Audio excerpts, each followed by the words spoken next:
Now 3 p.m. here, Cairo local time. It's a very good afternoon to our viewers and welcome to the afternoon's English News Bulletin.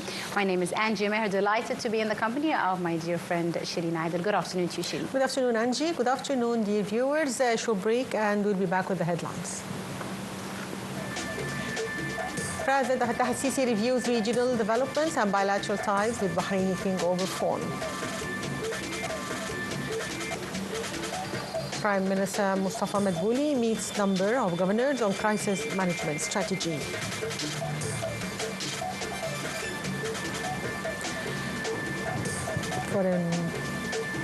Foreign Minister Badr Abdulati and his Turkish counterpart address joint press conference.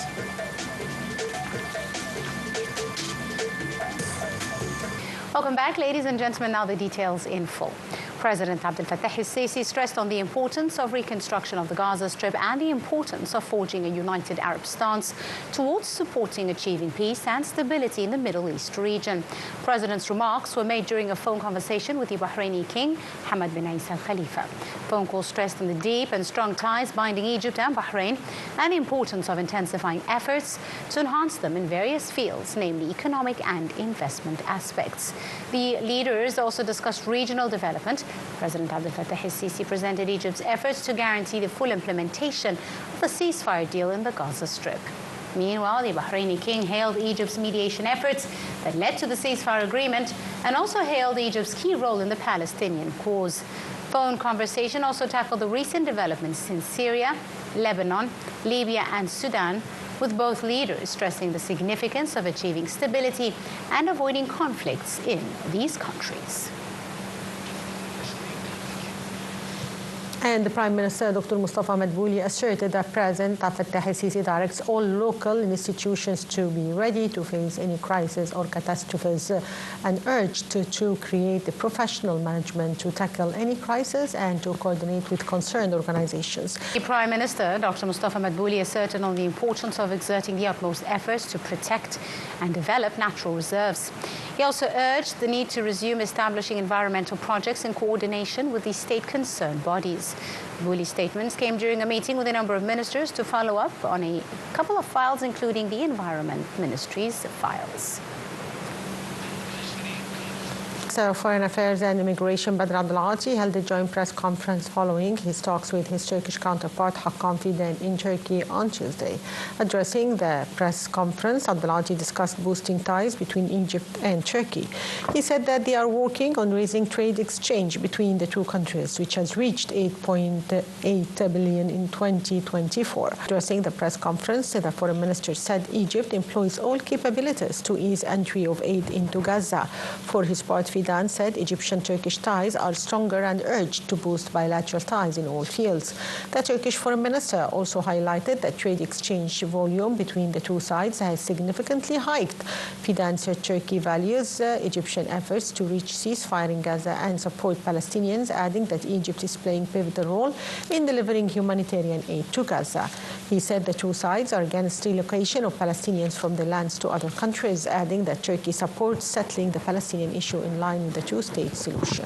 Syria's transitional president, Ahmed al-Sharaa, and Turkish President Recep Tayyip Erdogan are expected to discuss a joint defense pact in Ankara later on Tuesday, including establishing Turkish air bases in central Syria and training for Syria's new army.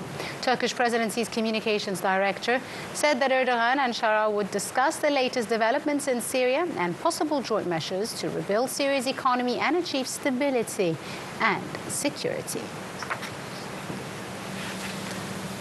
And Israeli Prime Minister Benjamin Netanyahu is set to meet U.S. President Donald Trump later on Tuesday as Israel and Hamas say they are ready for negotiations on a new phase in the fragile Gaza ceasefire. They will discuss the truce's future and efforts to end the Gaza war. Netanyahu's office said Israel would send a delegation to Qatari capital Doha later this week for negotiations. Hamas said it is ready to negotiate the second stage of the ceasefire mediated by Qatar, Egypt, and the United States. The next phase aims to secure the release of remaining hostages and lay out steps towards ending the war, which has devastated the Palestinian territory of 2.4 million people. Egypt's Rafah border crossing continued, receiving Palestinian patients and injured people for treatment in Egypt. Reporters said the flow of humanitarian aid to Gaza is continuing, noting that 126 trucks have crossed crossings preparing to enter Gaza. He said 19 of the 126 trucks are carrying fuel to the enclave. Meanwhile, the Minister of Supplies and Domestic Trade, Dr. Sharif Farouk, announced the launch of the 11th and 12th aid convoys to Gaza. He said the launch marks the continuation of Egyptian efforts to alleviate the suffering of the people in Gaza. He further said convoys carry covers and tents to address the basic needs of the people. And the Israeli occupation forces killed the Palestinian youth, claiming he opened fire at a military post in the occupied West Bank. Meanwhile, the UN Agency for Palestinian Refugees said the Jenin refugee camp in the occupied West Bank is heading into a catastrophic direction. Dozens of Israeli illegal settlers stormed the Holy Al-Aqsa Mosque from a gate under heavy protection of the occupation forces. The illegal settlers carried out provocative rounds and homadic rituals inside the mosque. And this is the scene of frequent confrontations between violators, whether illegal settlers, occupation forces, and worshippers defending the holy compound. The Ukraine said it has stepped up its bombing campaign of Russian energy sites with aerial attacks on two oil facilities in the west of the country. Ukraine and Russia have both targeted each other's energy facilities and military infrastructure in almost nightly drone or missile attacks. Moving to the world of business and finance, Prime Minister Dr. Mustafa Madbouli said Egyptian expatriates' money transfers have surged recently from January to November 2024 by about 47.1% to reach $26.3 billion compared to $17.9 billion in the same period of 2023. Announcement came during the Prime Minister's meeting in Cabinet headquarters at the new administrative capital with the Minister of Finance and the Central Bank of Egypt Governor.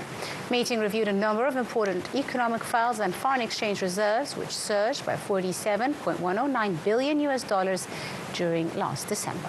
The Deputy Prime Minister for Industry Development and Minister of Industry and Transportation, Kamil Al-Wazir, holds a meeting with representatives of 9 Turkish companies working in the Egyptian market in various fields as spinning and weaving, ready-made clothes and packing. The meeting discussed means of investment and future plans to expand in the Egyptian market. Al-Wazir asserted during the meeting on the strength of economic relationships between Egypt and Turkey, pointing that the Egyptian government is keen on enhancing trade and boosting investments between the two countries. Canada imposed tariffs on some U.S. imports in a swift response to new U.S. duties on Chinese goods, raising the stakes at a showdown between the world's top 2 economies, even as President Donald Trump offered reprieves to Mexico and Canada. Additional 10% tariff across all Chinese imports into the U.S. came into effect.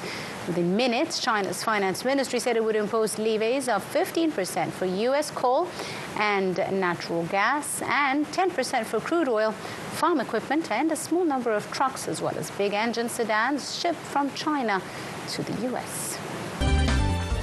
And Atletico Simon puts Real Derby out of his mind to focus on Getafe clash, a pivotal trip.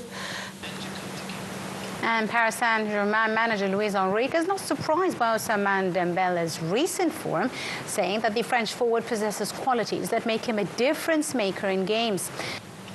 With that, we wrap up our English News Bulletin for the afternoon. You're in the company of myself, Angie Meher, and Shireen Aidel. Thank you very much, Shireen. Thank you, Angie. Thank you, viewers.